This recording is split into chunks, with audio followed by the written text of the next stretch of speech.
जितना भी एनवायरनमेंट और अन्य चीज़ों के बारे में सीखा वो फिर आदिवासियों से ही सीखा. The question that I want to address directly is Adivasi modes of livelihood contributing to carbon accumulation or not? I need to explain this way of formulating the question a bit. I would not like to use the word shifting cultivation to discuss the problem. Shifting cultivation is a particular way in which Adivasi livelihoods have been looked at. And there is a very big problem in the use of this nomenclature. Briefly, I'll explain this and then I will go on to make my main argument. Shifting cultivation is a perspective of agriculture to Adivasi ways of living. What this terminology does is, it looks at only one part of the practice of livelihood and isolates it from many other parts of the livelihood which constitute Adivasi ways of life.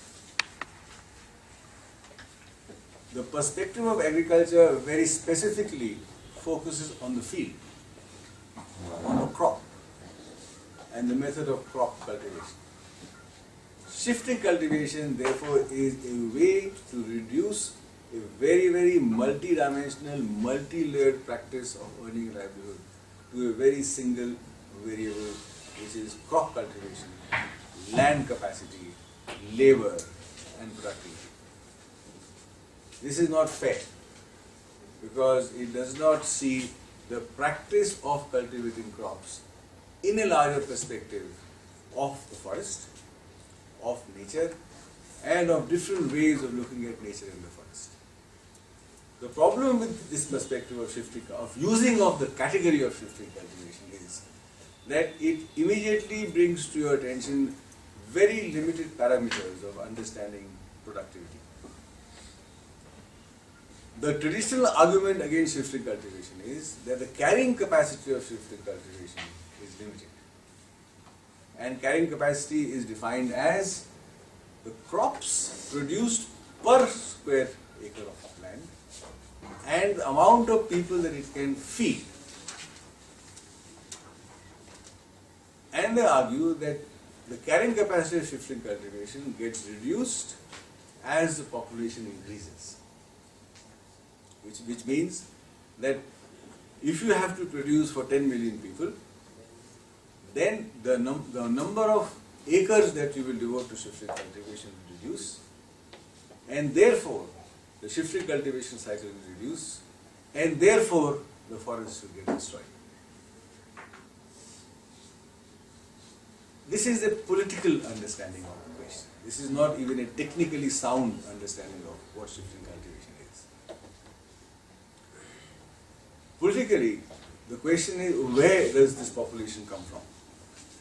Which population are we talking about? If you look at the population of the Adivasis who practice this cultivation, that population does not grow exponentially as we expect in agricultural societies, in settled agricultural societies. In fact, the population growth in Adivasi societies is negative. The population that is being referred to is the larger abstract population of the entire country. In other words, shifting cultivation is expected to produce not only for the people who cultivate, but for an anonymous population that lies outside the frame of the practice of shifting cultivation. How does this happen? Politically, how does this happen? I'll give you a small instance which I witnessed when I was doing field work in Abuja. Cadastral survey is conducted every year to measure and mark land, to mark boundaries. So here is a group of forest officers and revenue officers who come to this village and start to do cadastral survey.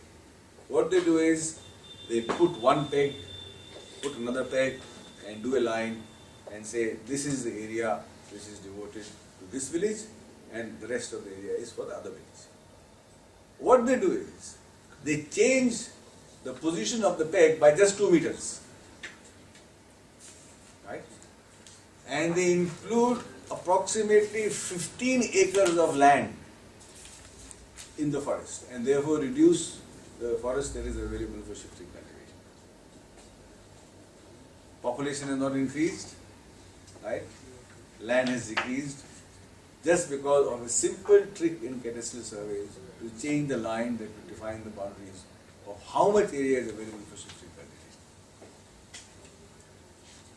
The biggest encroacher on the land available for shifting cultivation is the forest department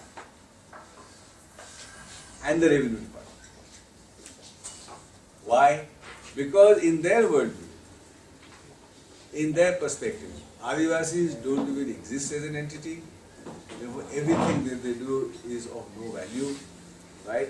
This land that Adivasis are working on does not belong to them. It belongs to the state by definition of its sovereignty, and therefore the state has every right to take on this land whenever and under whatever condition it likes. Now, certainly the area will decrease, and the dynamics of population increase is very simple in these cases. This number of people sitting in this room is not very big population at the moment. You reduce the room to this size and let all of us come into this space. It's a very dense population. Not one extra person has been born, and yet the population has increased. How has it increased? Just because you have played around with the boundaries of the land, you shrunk the land, not because of people coming in, but because you have changed the dimension of the space in which you live. Something similar is happening to Adivasi livelihood practices. The state does not give them the necessary space, the necessary time that they need for those livelihoods to be robust within their own frame of reference. And therefore, it is quite factually proven that a shifting cultivation cycle was once 48 years, it reduced down to 24 years, it reduced down to 12 years, it reduced down to 6 years, it reduced down to 2 years, and in that process of decreasing time scales, the forest is gone. And therefore shifting cultivation is blamed for everything that happens to the climate, everything happening to the forest, and Adivasis are therefore compelled to join the mainstream and participate in so-called benefits of modernity. This is a totally political argument which does not stand any test to the technical, intellectual, social, cultural, philosophical vicissitudes and boundaries and premises of the practice of livelihood in Adivasi societies. I want to emphasize on the word livelihood because that's a word that is popularly used today, and it is most inappropriately defined and most haphazardly understood. Livelihood is not equal to employment. Livelihood is not equal to job. We need to understand livelihood, where livelihood actually happens. Right?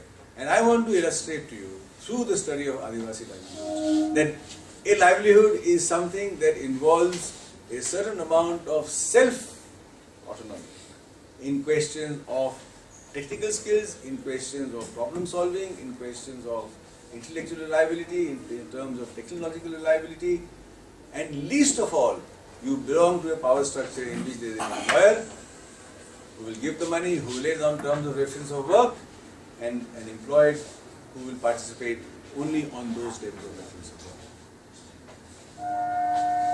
What is the mode of livelihood that Adivasis practice?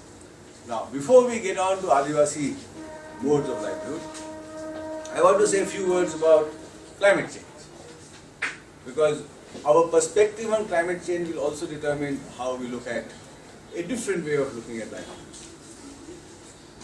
Climate change so far has been looked at, and all of us know this, I don't need to repeat this, I will briefly summarize: greenhouse gas effect, ozone depletion, hole in the atmosphere, rise of temperature, because of rise of temperature, climate changes across the world, impact on livelihoods, plants don't breed at the same time, there is always a shift in the life cycles, and a huge lot of other things that are associated with this factor.